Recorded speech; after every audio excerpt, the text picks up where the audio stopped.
Amis du jour, chalutations. Pour les petits nouveaux, moi c'est Sekhmet et je vous souhaite la bienvenue dans mon podcast littéraire. Dans mon émission, je vais tenter 3 fois par semaine de vous donner envie de découvrir des livres de tout poil, récents et moins récents. Alors, si ça vous tente, c'est par ici la suite.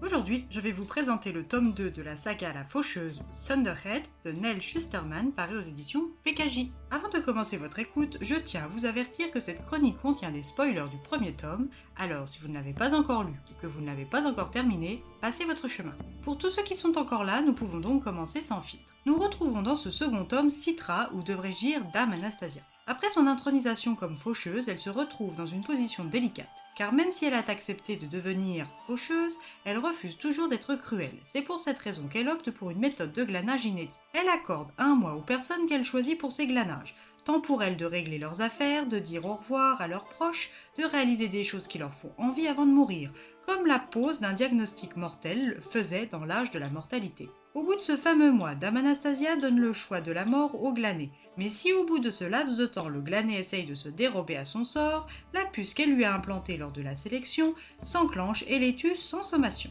Cette méthode, même si elle n'est pas interdite par les lois des faucheurs, est totalement décriée par ses pairs car jugée sadique et immorale. Citra, malgré la désapprobation du conseil et la charge supplémentaire de travail que requiert sa méthode, elle n'en démord pas et continue ainsi. Dame Anastasia partage toujours le toit de Dame Curie ainsi que ses glanages. Rohan et elle s'étaient avoués leurs sentiments mutuels juste avant qu'elle ne devienne faucheuse. Mais depuis la fameuse cérémonie, les deux jeunes gens ne se sont pas revus. Et de nombreuses rumeurs circulent accusant Rohan, qui se fait appeler Maître Lucifer, de tuer et de brûler les corps des faucheurs. Citra est invitée par Rohan à Pittsburgh dans le secret. Elle se rend au rendez-vous en civil et non dans sa robe de faucheuse, car elle veut savoir si les rumeurs sont vraies.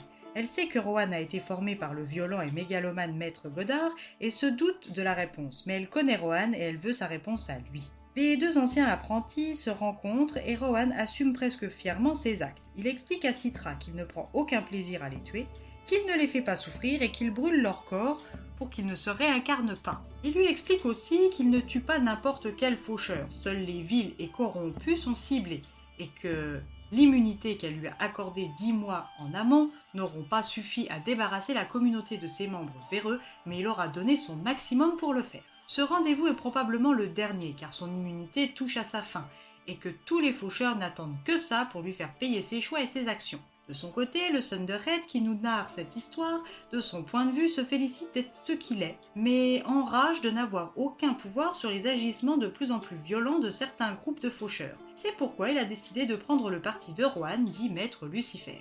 Dans ce second tome, nous ferons aussi la rencontre de Grayson Tolliver, un jeune homme dévoué corps et âme au Thunderhead, mais qui lors d'une mission à son travail, il découvre que 2 faucheuses, du nom de Dame Curie et Dame Anastasia, sont en danger. Il devra choisir entre respecter le règlement et ne pas interférer avec les affaires concernant la communauté des faucheurs, ou écouter son sens moral.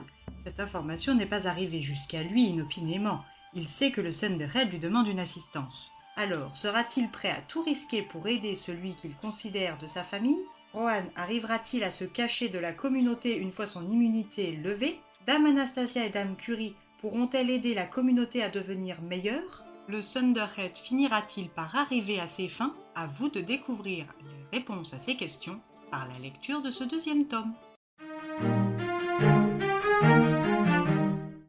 Comme avec le premier tome, c'est un agréable moment de lecture que j'ai passé. Une histoire originale, un récit rythmé et palpitant, des rebondissements à gogo. Le suspense tient en haleine jusqu'à la toute fin. Je vous recommande cette saga livresque que vous soyez jeune ou moins jeune, car sa place dans la catégorie jeunesse ne doit pas vous arrêter. Et bien voilà, j'en ai fini pour aujourd'hui. J'espère que cet épisode vous aura plu et vous aura donné des nouvelles idées de lecture.